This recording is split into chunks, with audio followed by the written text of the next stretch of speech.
A little over 5 years ago, I was working a job I felt stagnant in. My responsibilities seemed repetitive, and I didn't feel like I was taking any risks. I was mentoring some teens at the time, and one night they asked me to play a game called Ninja with them. It's an active game, and as usual, I got competitive and went way too hard. I won the game, but only after stomping so hard during a move that I broke my right foot.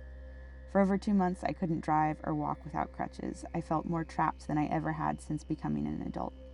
I went through a breakup. Close friends disappointed me, distanced themselves, or moved away. I was increasingly isolated. After finally getting cleared to walk on my own 2 feet, I went to a job fair. I got out of town to take a break and figure out what I wanted to do next. That was March of 2020. By the time I returned, the whole world had shut down for COVID. My emotions, already difficult to deal with, began spiraling even more. I began driving in restless loops around the city. Some of my roommates and I started doing yoga in the mornings, and after a few weeks, they were bored of it.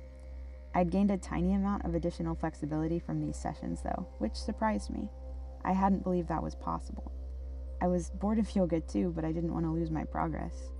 I remembered that years before, at an artist residency I was in, I had randomly come across a DVD of an old Cirque du Soleil performance. I had been entranced. While asking the residency director about the DVD, I casually said I wished I had those skills. To my surprise, he protested, "But you could. You can train those skills just like you train your art skills." I protested even more. It seemed impossible. I'd never been remotely athletic. My parents enrolled me in ballet once as a teenager and then pulled me out after a couple of performances. Dance had not cured my awkwardness. But I had been a teenager. Maybe the director at the residency had been right. Maybe I shouldn't draw conclusions about what was possible now based on what was possible then. I had just spent the last 5 years trying to convince students that art was more a skill than a talent. Maybe all the arts were just skills? I started Googling gyms that taught circus skills. I Googled everything that month. I mean, what else was there to do in 2020? By May, I had begun emailing a local gym that taught aerial silks. It was tiny, just a few people, but everyone masked and the silks were spaced far apart. I was most nervous about looking stupid, though. I had never been to a gym in my life. I mean, a plate of spaghetti had more muscles than I did. When I walked in, I was surprised to see the gym was in an old cathedral. Golden light streamed in through the arched windows and covered the floor. Multicolored silks descended from the ceiling. It was beautiful. And it was terrifying. I signed a waiver in case of injuries. Everyone else seemed to know what they were doing, but I was out of breath before we even finished the warm-up. I wanted to run away, but it was 2020. The only place for me to run was back home, and honestly, I was tired of crying in my bedroom. My emotions have always been intense, and several people in 2020 had suggested that I experienced more extremes than average. This was news. I had just assumed that I was worse than everyone else at managing them. My emotions felt kind of like beasts that would jump out and overpower me at inconvenient times. I had a hard time predicting when, so I just stayed vigilant. Big emotions like hope and wonder and gratitude were always good to share. Joy was only okay with people who shared my interests. Anger always caused distance between myself and others, so I just learned to pummel it into despair instead. I knew that by itself, anger wasn't a bad thing. It was just a surge of this physical energy my body generated to help me dismantle problems. I mean, it was never directed physically towards people, but it usually made people feel nervous and triggered. That was isolating. Despair was way easier to hide. Because of my relationship with my emotions, it's impossible for me to do anything half-heartedly. But trying to learn aerial silks took all my concentration and all my strength. I had nothing left to police my own emotions with. I don't remember the first time I got angry when I couldn't do a move, but I do remember being embarrassed. I remember being afraid that my emotions would make other people upset. But more than that, I remember what it felt like when no one kicked me out or left the room. I remember when my coach told me that taking breaks was necessary. I remember being encouraged to get water and my coach saying he paced too sometimes. And that month I began learning things I didn't know that I needed to learn. Because I couldn't block my emotions when I was working out, I became much more familiar with them. I learned how to channel them. I had heard other people could channel emotions through their art, but most of my emotions felt too physical to get poured into a canvas that was smaller than me.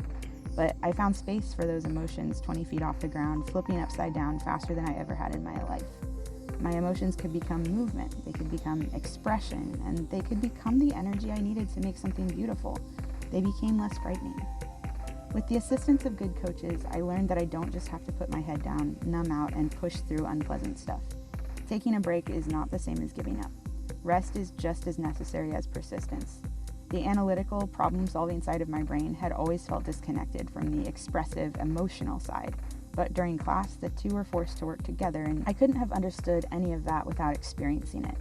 At the beginning of any new skill, creative or otherwise, you don't have the context for the thing you're learning until you start to try to practice it. You have to attempt following the instructions before you can learn to attempt them better. At the gym, I found a community that accepted my weaknesses, but never saw them as the end of the story. The gym became a consistent, reliable part of my life. When there was a death in my family, when I changed careers, when my new job was dissolved, when I got hit by a car, whenever I felt myself becoming dysregulated, I went back to the gym. I found that just because my emotions have a wild form doesn't mean they don't have a use. I remember as a teenager wishing desperately that I could turn them off completely, but instead, at the gym, they were given a place to become healthy and alive. We aren't disembodied brains simply thinking our way to solutions. Everything, from the speed of our blood to the pace of our breath, affects the way that we think and act. Maybe other brains can be trained by simply talking through problems, but I have to train mine through action. At the gym, I was told that willpower, something I always had in abundance, was not enough. I had to learn how to listen to and then negotiate my body's limits instead of just ordering it around or shutting it down. New possibilities opened up for me, and the gym grew too. We found a new space and opened more classes. I felt like I was part of something that I was proud of. I was empowered to take more thoughtful risks in other areas of my life rather than just persisting. Halfway through the last 5 years, while trying to learn to skateboard, I broke the same bone as I had right before COVID, but this time it was in the opposite foot. I panicked. All the old fears from the beginning came flooding back, that I would be trapped and isolated with my emotions, that my restless energy would have no way to be expressed, but this time was completely different. This time I had already built good habits. I was more used to navigating my emotions through movement. I wasn't going to give up. With the encouragement of my coaches, I started doing aerial silks with just the one leg. I watched parkour videos, I watched tumbling videos, and when my foot was healed, I started learning those too. Wanting those skills was not enough to make them happen. Just like when I began learning painting, I had to pull back my ego enough to allow myself to be bad at it at first, and then to be bad at it for a long time. I mean, it felt like a long time. Anything that involves pushing back the ego does. But when you do, it's possible to become a student again, something I'd been missing in my old, comfortable patterns before I found the gym. For a student, failure should become a familiar waypoint, but not a destination. I had taught this idea to others, but experiencing it again myself gave me the power to express it with greater empathy. Just as in all the arts, failure is mixed in with success. The difficult part is to sort through the pieces and bring them together in a way that brings the meaning out of the chaos. Starting over is rarely the best option. If you don't learn from what you did incorrectly, you'll simply repeat it. You have to learn from what you've already done, and only then can you make it better. Like every art, movement expresses things beyond language. Yet, movement is unique in that the movement of the creator is not a means to some other art form, but is the art itself. As always, art and life imitate each other. If we launch ourselves into the future without considering how we're going to move through that future, we risk missing out on learning the dance that we're participating in. Great beauty can be found in moving with purpose. The joy found in that kind of movement justifies itself. Humans are meant to be movers and makers. If we can set our ego aside, if we can learn as equally from the painful as the joyful, we will find ourselves changed by the art forms we love enough to learn. As I remember the last 5 years, I know that I have.